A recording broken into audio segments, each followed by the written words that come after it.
बाकी सब ये थे, देश में 1 जुलाई से एक नया कानून लागू हो गया है जी। ये कानून लोगों के लिए कितना लाभदायक है? इसमें एक तो सबसे बड़ी बात है कि इसमें न्यायालय द्वारा न्याय शीघ्र ही किया जाएगा। 302 की जगह 101 धारा कर दी गई। 101 में और 302 में क्या डिफरेंस क्या है? 45 दिन में फैसला कोर्ट सुना देगा। 45 दिन में कोर्ट फैसला सुनाने का तो नए प्रयास कानून को लेकर देश में 1 जुलाई से नया कानून लागू हो चुका है। ऐसे में कानून लोगों के लिए कितना फायदेमंद है, इस संबंध में हम भिंड के वकील नरेंद्र चौधरी से बात करेंगे। देश में 1 जुलाई से एक नया कानून लागू हो गया है जी। ये कानून लोगों के लिए कितना लाभदायक है और इससे कई लोगों को नुकसान भी बताया जा रहा है। जी, तो जी। किन लोगों को नुकसान है, किन को फायदा होने वाला है? सबसे पहले मैं सावधान हिंदुस्तान चैनल को बहुत बहुत धन्यवाद देता हूं कि आप लोगों ने इस संबंध में मुझसे पूछने का काम किया है। ये जो तीनों कानून जो 1 जुलाई से लागू हुए हैं उनमें भारतीय सुरक्षा अधिनियम और BNSS भारतीय नागरिक सुरक्षा संहिता, भारतीय न्याय संहिता और भारतीय साक्ष्य अधिनियम, ये जो पारित हुए हैं इनको आवश्यकता क्यों पड़ी? तो पहले जो पुराने कानून लागू थे, जो हमारे देश की आज़ादी के पहले के जो कानून लागू थे, तो उन कानूनों में कई विसंगतियाँ थी, उनमें कई ऐसे सेक्शन धाराएं थी जिनका उपयोग कतई नहीं हो रहा था। लेकिन नए कानून बनाकर उनमें तमाम संशोधन करके जो धाराएं कुछ हटा दी गई, कुछ बढ़ा दी गई, इस तरह से उसमें सुधार करके जो नए एक्ट पारित किया गया है, इन दोनों अधिनियमों को, तीनों अधिनियमों को राज्यसभा में, लोकसभा में और राष्ट्रपति महोदय के अनुमोदन के बाद ये 1 जुलाई से लागू किया गया है। इसमें एक तो सबसे बड़ी बात है कि इसमें न्यायालय द्वारा न्याय शीघ्र ही किया जाएगा। इसमें विलंब करने का कोई प्रश्न उत्पन्न नहीं होता है। सबसे बड़ी बात है कि जो इसमें चालान प्रस्तुत करने की अवधि, फैसला करने की अवधि और जो तामील सम्मन्स जो न्यायालय द्वारा वर्षों से जारी किए जाते थे गवाहों के लिए, पार्टी पक्षकारों के लिए, वो उनके सम्मन्स नहीं हो पाते थे और सम्मन्स न होने के कारण जो प्रकरण बहुत विलंब से चलता था, उसमें काफ़ी वर्ष लग जाते थे। लेकिन जो सम्मन्स की प्रक्रिया है उनको अब इलेक्ट्रॉनिक माध्यम से सम्मन्स जारी किए जा रहे हैं। जैसे व्हाट्सएप पे जारी किया सकते हैं, ईमेल से जारी किए जा सकते हैं, अन्य इलेक्ट्रॉनिक सामग्री से जारी किए जा सकते हैं।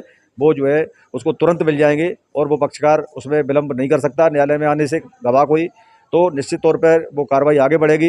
नहीं सम्मन टू सम्मन, सम्मन से सम्मन, तारीख पर तारीख बढ़ती जाती थी। गवाह आएंगे, नहीं आएंगे तो वो जमानती गिरफ्तारी वारंट से जारी किया जाएगा। तो उसमें गवाह को अतिशीघ्र न्यायालय में आना ही पड़ेगा और अपनी गवाही देनी पड़ेगी और इससे न्यायालय में जल्दी फैसला करने में बहुत जो है समय कम लगेगा। इससे लोगों को न्याय मिलेगा, क्योंकि न्याय तभी है जब सस्ता, शीघ्र और सुलभ न्याय हो। जो गवाह सम्मन के बाद भी नहीं आ पाते, उनके लिए न्यायालय क्या करेगी?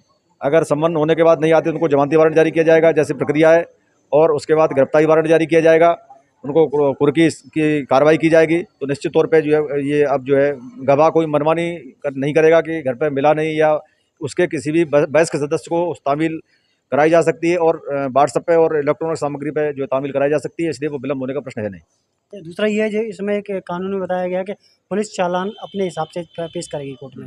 अभी तक 24 घंटे में पेश करना होता था, आरोपी को कोर्ट में सरेंडर करना होता था। तो अब इस कानून में क्या प्रावधान दिया गया है? कानून प्रावधान है कुछ है, जैसे छोटे जो गंभीर प्रवृत्ति के अपराध है उनमें जो है 90 दिन में, किसी में 120 दिन में चालान प्रस्तुत करने का जो नियम है, और कुछ 60 दिन में नियम है। तो ये चालान की अवधि तो वही प्रस्तुत रहेगी। अगर इसकी अवधि में अगर पुलिस द्वारा चालान पेश नहीं किया जाता है तो अभियुक्त को जमानत मिलने का अधिकार हो जाएगा, और वो पुलिस की गलती के कारण होगा कि पुलिस ने चालान प्रस्तुत नहीं किया, इसलिए जो है अभियुक्त आरोपी जो है जमानत पाने का हकदार होगा, उसको जमानत मिल जाएगी। तब तक वो आरोपी पुलिस की कस्टडी में रहेगा जब तक चालान पेश नहीं होगा? नहीं, चालान प्रस्तुत होने तक कस्टडी में नहीं रहेगा। वो पुलिस चाहे तो उसको अगर किसी आरोपी से पूछताछ करनी है तो उसको 40 दिन के अंदर या 60 दिन के अंदर जैसे ही उसको रिमांड पर लिया जा सकता है, उससे पूछताछ कर सकती है, और चालान जो है निश्चित समयावधि में प्रस्तुत होगा। अगर नहीं होता तो वो आरोपी जमानत का हकदार होगा। तो पुलिस को मतलब वहाँ पर पेश करने में कम से कम 40 दिन तो लग ही जाएंगे।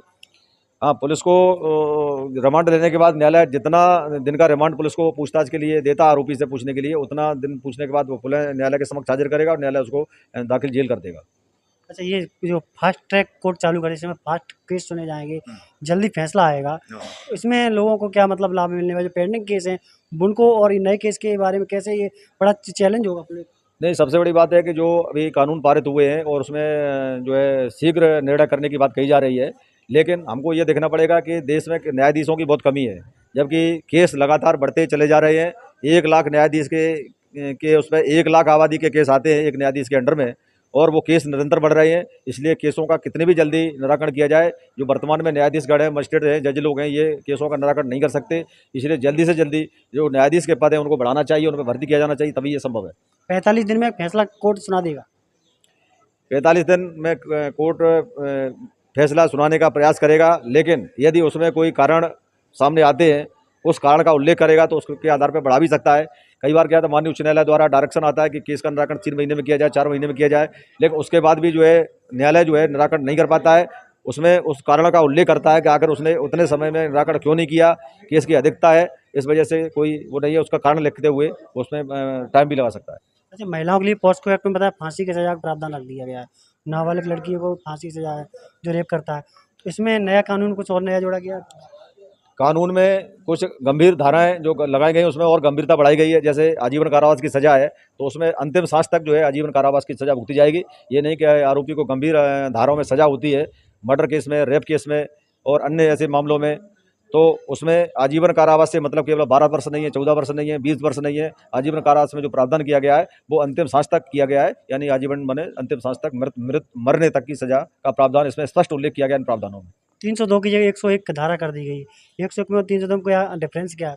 केवल धारा का अंतर है, जो 302 में जो उल्लेख था वो भी धारा 100 उल्लेख है, क्योंकि धाराओं में कुछ घटाई गई हैं, कुछ बढ़ाई गई हैं, इसलिए उनका क्रम बदल गया है।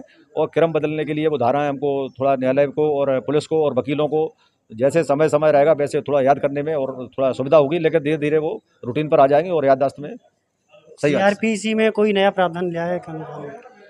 सीआरपीसी में जो प्रावधान किया गया है, जैसे अभी हमने एक आज माननीय न्यायालय के समक्ष धारा 311 का जो आवेदन प्रस्तुत किया जाता था, आपके 311 के अंतर्गत किसी गवाह को तलब करना है, तो आज हमने जो आवेदन माननीय न्यायालय के समक्ष प्रथम अपर सत्र न्यायाधीश के समक्ष प्रस्तुत किया है, वो धारा 348 के अंतर्गत किया है। उसमें यही प्रावधान है कि किसी गवाह को अगर साक्ष्य की आवश्यकता है तो उसको बुला सकते हैं, तो उसमें आज पेश किया है। किसी गवाह को साक्ष्य उसको बुला सकते हैं, कभी बुला सकते हैं न्यायालय। ये तो प्रावधान पहले भी था, लेकिन वो 311 में था, अब 348 में ये नए कानून में हो गया है। अब जो अपराधी अपराध करने आतन अपराधी हैं उनके लिए मतलब जेल में ही रहना पड़ेगा, उनको के लिए क्या प्रावधान है?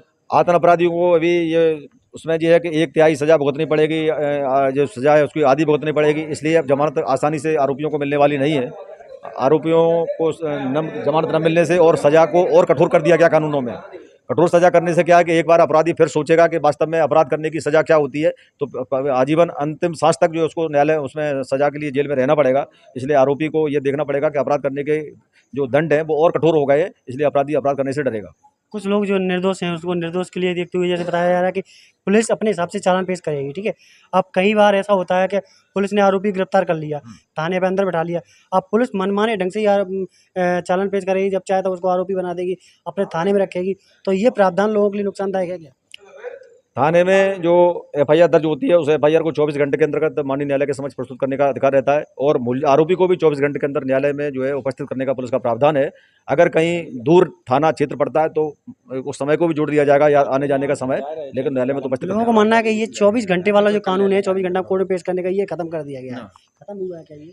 इस कानून में कुछ बदलाव किया गया है। इसमें ये पुलिस को बताया गया अगर कोई और पूछताछ करना है या उसमें समय लग सकता है तो न्यायालय में स्पष्ट करेगा कि भाई इसमें ये समय लग रहा है, तो उसका कारण पुलिस को बताना पड़ेगा किस कारण से ये विलंब लगा है। लोग अब घर बैठे ऑनलाइन भी एफआईआर कर सकते हैं। एफआईआर कर सकते हैं ऑनलाइन, लेकिन उसमें एक समस्या भी है कि एफआईआर करने के बाद ये जो 3 दिन का समय दिया गया कि एफआईआर ऑनलाइन करने के बाद 3 दिन बाद थाने में उपस्थित होना पड़ेगा 10 साइन करने के लिए। लेकिन उन 3 दिनों में ये पुलिस इस बात को देख लेगी कि वास्तव में एफआईआर जो लिखाई गई है, ऑनलाइन की गई है, वो वास्तव में घटना से सही घटना है, गलत घटना है। इन 3 दिनों में पुलिस इस बात की तस्दीक कर लेगी। अन्यथा नहीं तो ये होगा कि कोई भी बैठे अपना कंप्यूटर पर टाइप करके और उसको भेज के कोई भी किसी के खिलाफ कोई भी एफआईआर दर्ज करा सकता है। तो ये पुलिस इस बात 3 दिनों में ये थोड़ा तस्दीक कर लेगी कि वास्तव में लिखाई गई एफआईआर वो सही है कि नहीं है, इस बात की थोड़ी जानकारी ले लेगी और उस पर तभी वो हस्ताक्षर कराएगी। कई बार गलत तस्दीक हो जाती है, कोर्ट मान नहीं करती, तो उसके लिए निर्दोष लोग सजा भुगतते हैं, उनके लिए क्या रहेगा? उनके लिए एफआईआर अगर गलत दर्ज हो जाती है तो विवेचना जो होती है, इन्वेस्टिगेशन पुलिस करती है। उन इन्वेस्टिगेशन में जो साक्ष्य के दौरान अगर घटना एफआईआर की उसकी पुष्टि नहीं होती है, घटना गलत पाई जाती है, तो उसमें एफआईआर लगाने का प्रावधान है, जो पहले से था, आज भी प्रावधान है। तो उसमें आरोपी को गलत फंसाया गया तो उसको निर्दोष करके निकाला भी जा सकता है। एक अंतिम सवाल हमारा ये, ऑनलाइन एफआईआर के अलावा ये बताया वीडियोग्राफी भी आवश्यक है, और वीडियोग्राफी में लोगों को मतलब फुटेज भी बाहर सोशल मीडिया वायरल करना भी आवश्यक रखा गया है। सबसे बड़ी बात है कि जो गंभीर मामले हैं उनमें जो है वीडियोग्राफी करना बहुत अनिवार्य है। गवाहों के बयानों की वीडियोग्राफी होना अनिवार्य है। कोई जब्ती की कार्रवाई होती है उसकी वीडियोग्राफी अनिवार्य है। कोई तलाशी ली जाती है किसी घर में उसकी वीडियोग्राफी अनिवार्य है। कभी कभी ये आरोप लगाए जाते हैं कि पुलिस ने हथियार बदल दिए, पुलिस ने तलाशी ली नहीं है, या पुलिस ने ऐसा बयान हमने पुलिस को दिया ही नहीं था। तो इन बात की सबकी रिकॉर्डिंग होगी और रिकॉर्डिंग जो है साक्ष्य का अंग होगी और वो पुलिस उसके पास रहेगी। इसलिए गवाह को बयान से पलटने में बहुत समस्या आने वाली है और जो है कोई भी झूठे गवाह या सही गवाह देने में जो है न्यायालय में उसके लिए बहुत समस्या खड़ी होगी। पब्लिक में अगर कोई विवाद होता है तो विवाद में पब्लिक अगर वीडियो रिकॉर्डिंग कर लेती तो वो वीडियो रिकॉर्डिंग मान्य की जाएगी कोर्ट में क्या? वीडियो रिकॉर्डिंग कोई भी हो लेकिन उसमें काट छाट नहीं होना चाहिए। उसमें स्पष्ट है काट छाट नहीं होना चाहिए। जो धारा 7 अधिनियम के धारा 65 का जो प्रावधान था कि उसके अंतर्गत एक प्रमाण पत्र लगेगा कि जो वीडियोग्राफी है उसमें कोई काट छाट नहीं है और जैसी की तैसी वीडियोग्राफी है तो वो साक्ष्य के तहत मान्य होगी। उसमें धारा का बदलाव किया गया। चलिए ठीक है जी। हमारे नरेंद्र चौधरी जी जो भिंड के वकील साहब हैं, यहाँ लगातार जो 1 जुलाई में जो नया कानून आया है वो कानून के तहत कई प्रावधान बताए गए हैं जो कि अगर भी पुलिस आपको कहीं भी किसी भी तरह फर्जी केस में अब आपको नहीं उलझा सकती।